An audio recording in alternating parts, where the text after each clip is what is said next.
સુરતમાં વધુ એક લૂંટ વિથ ગેંગરેપની ઘટના સામે આવી હતી। પાલિતાણાથી ટ્રેનમાં મહારાષ્ટ્ર જતી મહિલા પર સુરતમાં બાળક સામે દુષ્કર્મ અને નિર્વસ્ત્ર હાલતમાં મહિલા મળી આવી હતી। પોલીસે 2 આરોપીની ધરપકડ કરી છે। આરોપીએ વિશ્વાસમાં લઈ મહિલાને સુરતના ઉધનામાં ઉતારી દીધી હતી અને ત્યારબાદ ઉત્તરાયણ રેલવે સ્ટેશન પાસે અવાવરૂ જગ્યા પર માર મારી દુષ્કર્મ આચર્યું હતું। આ અંગે ડીસીપી વિજયસિંહ ગુજ્જરે જણાવ્યું હતું કે ઉત્તરાયણ પોલીસ મથક વિસ્તારમાં 12 માર્ચ 2025ના રોજ બપોરે એક વ્યક્તિ અર્ધ બેભાન મહિલાને લઈ પોલીસ સ્ટેશન પહોંચ્યો હતો।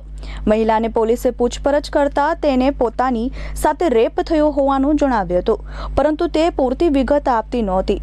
મહિલાની હાલત ગંભીર હોવાથી તાત્કાલિક જ પોલીસની ટીમે તેને નવી સિવિલ હોસ્પિટલ લઈ ગઈ હતી અને સારવાર શરૂ કરી હતી। જ્યાં રાત્રે 11 વાગે મહિલાએ પોલીસ કર્મચારીને જણાવ્યું હતું કે તે પોતે ભાવનગર રહે છે અને મૂળ મહારાષ્ટ્રની છે। તે 3 દિવસ પહેલા પોતાના 3.5 વર્ષના બાળક સાથે ભાવનગરથી મહારાષ્ટ્ર जवा માટે નીકળી હતી। ત્યારે અમદાવાદ રેલવે स्टेशन पर एक परिवार મળ્યો હતો। उत्तरायण पुलिस स्टेशन की हद में कल दोपहर में पब्लिक के एक व्यक्ति एक लेडी को लेकर के आए। वो अर्ध बेहोशी की स्थिति में थी, तो पुलिस स्टेशन में उनसे पूछताछ की कोशिश की गई, पर वो लेडी स्पष्ट रूप से कुछ बोल नहीं पा रही थी, बीमार भी लग रही थी। तो तुरंत 108 बुला के उत्तरायण पुलिस स्टेशन की टीम ने सिविल हॉस्पिटल में उनको एडमिट करवाया। 2:30 बजे के आसपास सिविल हॉस्पिटल में एडमिट हुई तो रात को 11 बजे के आसपास उसने अपने डॉक्टर को बताया कि वो भावनगर में रहती है और मूल रूप से महाराष्ट्र की है। भावनगर से वो महाराष्ट्र जाने के लिए निकली थी करीब 3 दिन पहले। અમદાવાદ રેલવે સ્ટેશન પર હરેશ નામનો એક વ્યક્તિ મળ્યો હતો। તેની સાથે તેનું ફેમિલી પણ હતું અને બાળકો પણ હતા। આ દરમિયાન તેણે મને કહ્યું કે હું તમારા પતિને ઓળખું છું, હું પણ મહારાષ્ટ્ર જાઉં છું, તમે મારી સાથે ચાલો, હું તમને મહારાષ્ટ્રમાં જ્યાં જવું છે ત્યાં છોડી દઈશ। મહિલાને હરેશ સાથે ફેમિલી હોવાથી વિશ્વાસ આવ્યો અને તેની સાથે ટ્રેનમાં બેસી સુરતના ઉધના રેલવે સ્ટેશન પર પહોંચી હતી। આ દરમિયાન સુરતમાં ઉધના સ્ટેશન પર પહોંચતા મહિલાએ હરેશને પૂછ્યું કે મને અહીં શા માટે લાવ્યા છો, મારે મહારાષ્ટ્ર જવાનું છે। ત્યારે હરેશે કહ્યું કે હું અહીં જ રહું છું, આપણે એકાદ દિવસ અહીંયા રહીએ અને ત્યારબાદ આપણે મહારાષ્ટ્ર જતા રહીશું અને મહારાષ્ટ્રમાં તમને જ્યાં જવું છે ત્યાં હું તમને મૂકી દઈશ। और अहमदाबाद जब वो आई तो एक हरीश नाम का व्यक्ति जो कि भावनगर का ही रहने वाला है, वो अपनी वाइफ और अपने 4-5 बच्चों के साथ में, वो भी भावनगर से आ रहा था, तो बस स्टॉप पे मिला। आपस में इनकी बात हुई तो वो व्यक्ति ने ऐसा बोला कि मैं तुम्हारे पति को जानता हूँ और मैं भी तुम्हें महाराष्ट्र जा रहा हूँ, तो मैं भी तुम्हें वहाँ छोड़ दूंगा, ऐसा बोल के विश्वास जताया और साथ में खाना खिलाया।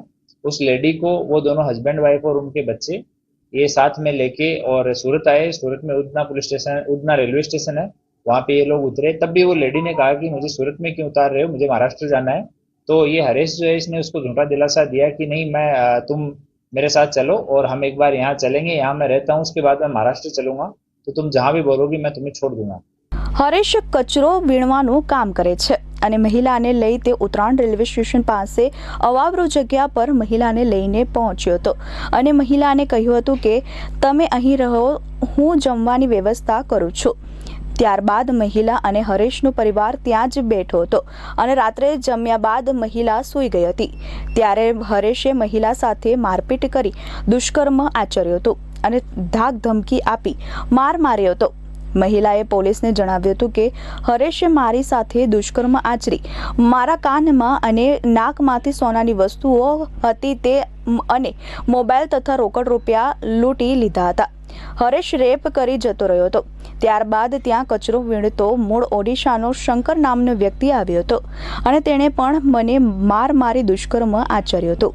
वहाँ ये उत्तरायण पुलिस स्टेशन की हद में जो रेलवे स्टेशन है उसके पास में जो खाली जगह पड़ी है वहाँ पे ले गया और सुनसान जगह पे उसको कि मैं भी यहाँ इस खाली सुनसान जगह पे रहता हूँ।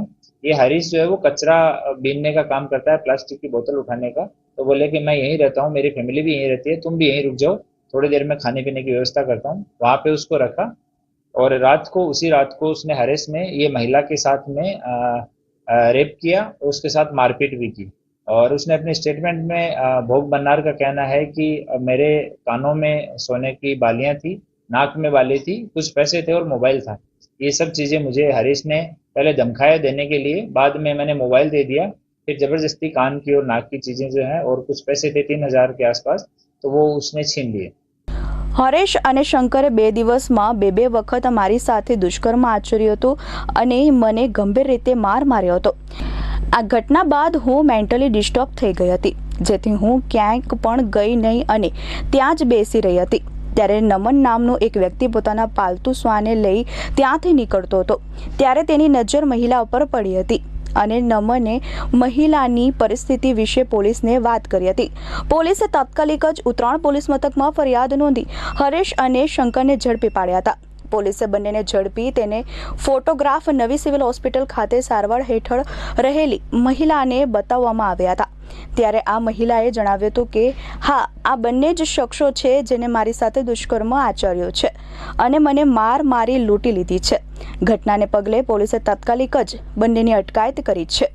हरेश वहां से ये सब उसके साथ में रेप करने के बाद में चला गया, तो वो एकदम से शॉक में आ गई और उसके बाद वहीं पे ही एक दूसरा व्यक्ति जो भी कचरे बीनने का काम करता है, उसका शंकर नाम है, वो उड़ीसा का रहने वाला है, वो वहां पे गया और उसने भी महिला के साथ में सेम मारपीट की और भोग बनार के अनुसार उसने भी रेप किया। तो ये 2 दिन तक लगातार दोनों ने 2 बार उसके साथ इस तरह का असोल्ट किया लेडी के साथ में। उससे वो फिजिकल और मेंटल ट्रॉमा में आ गई, तो किसी को कुछ भी उसने बोला नहीं, वो वहीं स्थल पे पड़ी रही।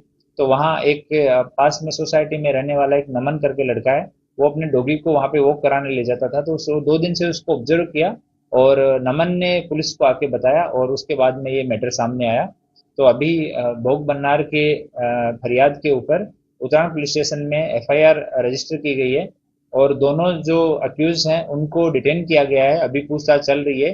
इनिशियली हमने उनके फोटो पुलिस स्टेशन से क्लिक करके और जहाँ पे एडमिट है भोग बन्नार, वहाँ पे लेडी PSI को डॉक्टर की हाजिरी में दिखाए, तो उन्होंने कंफर्म किया कि यही दोनों आदमी हैं जिन्होंने मेरे साथ मारपीट की है, मेरे साथ रेप किया है। મહિલાને મહારાષ્ટ્ર લઈ જવાનું પ્રોમિસ આપી હરેશે 2 દિવસમાં 2 વખત માર મારી દુષ્કર્મ આચર્યો હતો અને મહિલા પાસે રહેલા રોકડ રૂપિયા અને મોબાઈલ પણ છીનવી લીધો હતો.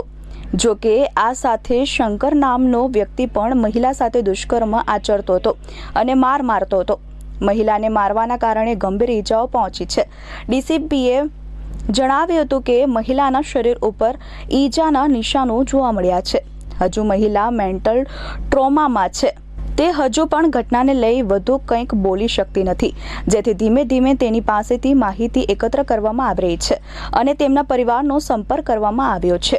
और एक आदमी उसमें जो हरेश है उसको भी आइडेंटिफाई किया कि ये आदमी मुझे अहमदाबाद से लेके आया था और मुझे महाराष्ट्र ले जाने के वादे के हिसाब से यहाँ पे सूरत में उतार लिया और बाद में इन दोनों लोगों ने उसका रेप किया। तो अभी दोनों आरोपी को रिटेन कर लिया गया है। उतराण पुलिस स्टेशन की टीम ने बहुत ही कुछ ही समय में दोनों को रिटेन कर लिया था। उनका पूरा एड्रेस, हुलिया, ये सब भी नहीं था, पर जितने कचरा बीनने वाले थे उन सब लोगों को इकट्ठा करके उनमें से माहिती निकाल के और ये सब उतराण पुलिस स्टेशन की टीम ने ये कार्य किया। तो अभी आगे का इन्वेस्टिगेशन चल रहा है और भोग बन्नार की सारवार अभी हॉस्पिटल में चल रही है। મહિલા ભાવનગરથી નીકળી મહારાષ્ટ્ર પહોંચવાની હતી, પરંતુ રસ્તામાં અટવાઈ જતા પરિવારનો સંપર્ક થયો નહોતો, જેથી પરિવાર પણ ચિંતામાં મુકાયો હતો અને મહિલાનો મોટો દીકરો અને તેમના પતિ મહારાષ્ટ્ર પહોંચ્યા હતા. ઉત્તરાણ પોલીસે પરિવારનો સંપર્ક કરી ઘટના અંગે માહિતી આપી છે, જેથી તેમનો પરિવાર સુરત આવી રહ્યો છે. અત્રે ઉલ્લેખનીય છે કે પકડાયેલા આરોપીઓ કચરો વીણવાનું કામ કરે છે.